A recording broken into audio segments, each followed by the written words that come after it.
आज मैं एक ऐसा केस लेके आया हूँ जिससे आप ये तो समझ जाएंगे कि दुनिया में जो लोग हैं उनकी मेंटल स्टेट बिल्कुल भी स्टेबल नहीं है। वही ये वाकया कुछ दिन पहले की है और ये वाकया यूपी के बुलंदशहर की है। रोज की तरह लोग अपनी रोजमर्रा की जिंदगी में व्यस्त थे।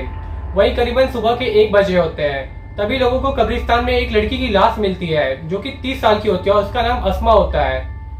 वही वो लड़की कब्रिस्तान में कैसे आई और उसका कत्ल किसने किया, तो इसे जानने के लिए हमारी इस वीडियो में बने रहे। ये बात है करीबन आज से 2.5 साल पहले की, जब अस्मा और सलीम की शादी होती है।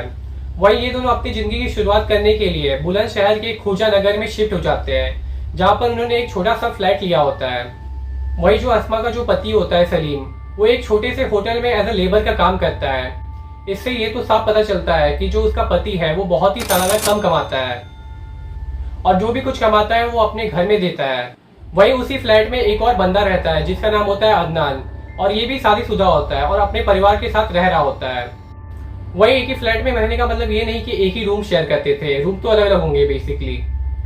वही जो अदनान होता है उससे ये तो समझ में आता है कि जहाँ पे वो रहता है, इससे ये तो समझ में आता है कि जो सलीम है और अदनान दोनों की जो फाइनेंशियल कंडीशन होती है वो लगभग सेम ही होती है। लेकिन ये नहीं पता है कि अदनान एग्जैक्टली क्या काम करता था, बस वो इधर उधर से काम करके कैसे भी करके अपना घर चलाता था। वही जो अदनान होता है वो बहुत ज्यादा अपने आप को स्मार्ट समझता है और वही उसे बॉलीवुड फिल्में देखने का शौक होता है।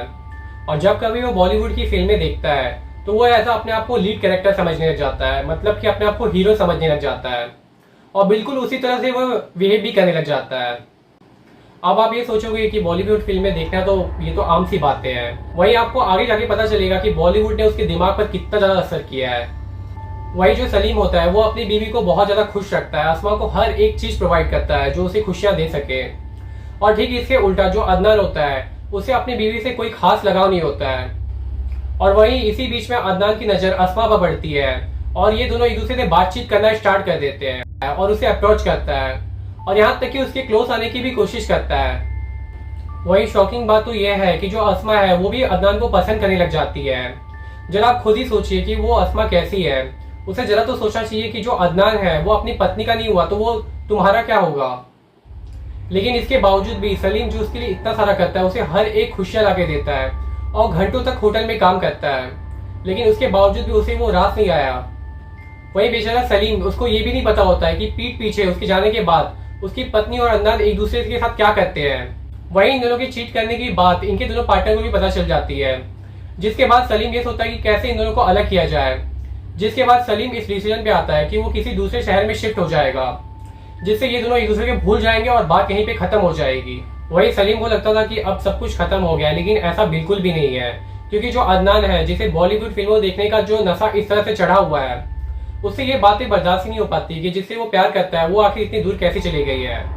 फिर क्या था, ये दोनों फिर भी मिलते थे, अब तो इतना ज्यादा मिलते थे कि आप सोच भी नहीं सकते हैं। वही ये दोनों जहाँ पे मिलते थे वो जगह के बारे में बताऊंगा तो आप भी चौंक जाएंगे। दरअसल ये दोनों कब्रिस्तान में मिलते थे, क्योंकि कब्रिस्तान में तो वैसे भी कोई जाता आता नहीं है, तो इनके लिए एक स्पॉट बन गया था जहाँ पे ये मिलते थे और वहीं किसी को भी इन पर शक भी नहीं होता था। वही जो अदनान होता है इस तरह से अस्मा के प्यार में पागल होता है कि मैं बता नहीं सकता। दरअसल उसके पास खाने के तो पैसे नहीं होते हैं, लेकिन फिर भी वो अस्मा को मोबाइल दिलाता है। वही एक छोटा सा जो बटन वाला मोबाइल होता है। वही जो बटन वाला जो मोबाइल होता है उसकी एक प्रॉब्लम होती है कि उसमें ये दोनों एक दूसरे की आवाज को सही से सुन नहीं पा रहे होते हैं। तो ये जो अदनान होता है वो क्या करता है कि 10,000 का एक मोबाइल दिलाता है अस्मा को। वही आप सोच सकते हैं कि अदनान जो कि कमाता भी नहीं है बिल्कुल भी, फिर भी उसने 10,000 रुपए जुटाया। वही जो अदनान होता है जो उसने अपनी बीबी को कभी भी इतने महंगे गिफ्ट नहीं दिए, उसके लिए कभी भी कुछ नहीं लाया, लेकिन अपनी सो कॉल्ड गर्लफ्रेंड के लिए वो इतने महंगे महंगे सामान लेके आता था। वही अस्मा को भी ये इसका सो कॉल्ड प्यार बहुत अच्छा लग रहा था, उसे महंगी महंगी चीजें मिल रही थी। वहीं जहाँ पर सलीम उसके लिए मुश्किल से खाने पीने के पैसे जुटाता था और उसका घर चलता था, वहीं अस्मा को यहाँ पर इतने महंगे महंगे गिफ्ट मिल रहे थे, जिससे उसका भी दिमाग पूरी तरह से हिल गया था। और वहीं अदनान को भी तो अपनी हीरो वाली इमेज बनानी थी, उसे भी तो अपने आप को सलमान खान दिखाना था। वही अस्मा को भी तो सोचना चाहिए था कि ये जो अदनान है उसके पास ढंग के खाने के पैसे भी नहीं है, लेकिन इसके बावजूद भी वो कहाँ से इतने महंगे महंगे गिफ्ट दे रहा है। वही ये जो अदनान होता है वो उसके लिए दिन भर अस्मा अस्मा अस्मा करते रहता है और अपनी पत्नी को तो बिल्कुल भी उस पर ध्यान ही नहीं देता है। वही सलीम को भी इसके बारे में पता चल जाता है कि यहाँ से हटने के बाद ये दोनों लगातार मिल रहे हैं और ये इतना ज्यादा बढ़ गया है कि अब उसने भी अपने हाथ खड़े कर दिए हैं। वो भी बेचारा मजबूर हो गया है क्योंकि करने का अब कुछ फायदा ही नहीं है। वही ये जो अदनान होता है वो बिल्कुल ही सनकी इंसान होता है, उसका दिमाग और खोपड़ी कब घूम जाए पता ही नहीं। वही बॉलीवुड की जो फिल्में होती है उससे उसका दिमाग तो पूरा भरा पड़ा था। वही बहुत जल्दी ये जो अस्मा है और अदनान इन दोनों के बीच में झगड़ा होना स्टार्ट हो जाती है। और वजह ये होती है कि जब कभी अदनान उसे कॉल करता तो या तो वो बिजी रहती या तो फिर उसका कॉल नहीं उठाती थी। वही इन सब की वजह से अदनान इतना ज्यादा फ्रस्ट्रेट हो जाता है कि इन दोनों के बीच में झगड़े हो जाते हैं। वही अदनान कहता है कि मैं तुम्हारे लिए इतने महंगे महंगे गिफ्ट लाता हूँ, तुम्हारे खर्चे उठाता हूँ, फिर भी उसके बावजूद भी तुम मेरा कॉल नहीं पिक करती। वही अदनान को ये शक होता है कि इसने मेरे लिए अपने पति को धोखा दिया है तो ये मुझे भी धोखा दे सकती है। वही अब इन दोनों के बीच में जो झगड़े की वजह होती थी वो यही होती थी कि अस्मा कहीं किसी दूसरे लड़के से तो बात नहीं कर रही है। वही अदनान को लगता था कि मेरे पैसे की मोबाइल लेकर ये किसी और लड़के से बात कर रही है। अब दिन होता है 11 जून 2024 का। वही अस्मा के साथ वो होने वाला होता है जो उसने कभी भी नहीं सोचा होगा। वही इसी दिन अदनान अस्मा को कब्रिस्तान में बुलाता है तो अस्मा भी सोचती है कि रोज की तरह तो मिलते हैं, आज भी हम मिलने ही जाएंगे।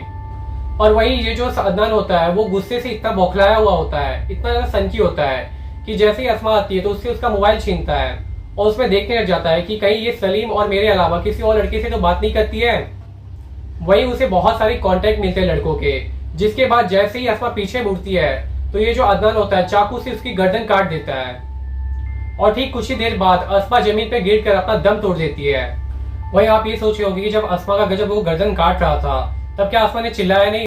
दरअसल कब्रिस्तान में सुबह के समय में बहुत कम ही लोग होते हैं या तो फिर ना के बराबर होते हैं, इसलिए वो ऐसा करने में साकार हो पाया और उसने ऐसा करके वहां से भाग गया। उसे लगा कि शायद वो बॉलीवुड का हीरो है, वो ऐसा कर देगा, किसी को कानों कानों तक खबर नहीं होगी।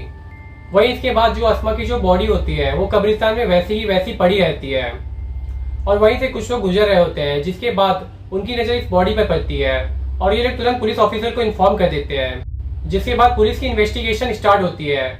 वही पुलिस वालों को ये तो साफ साफ दिख रहा होता है कि ये मर्डर है।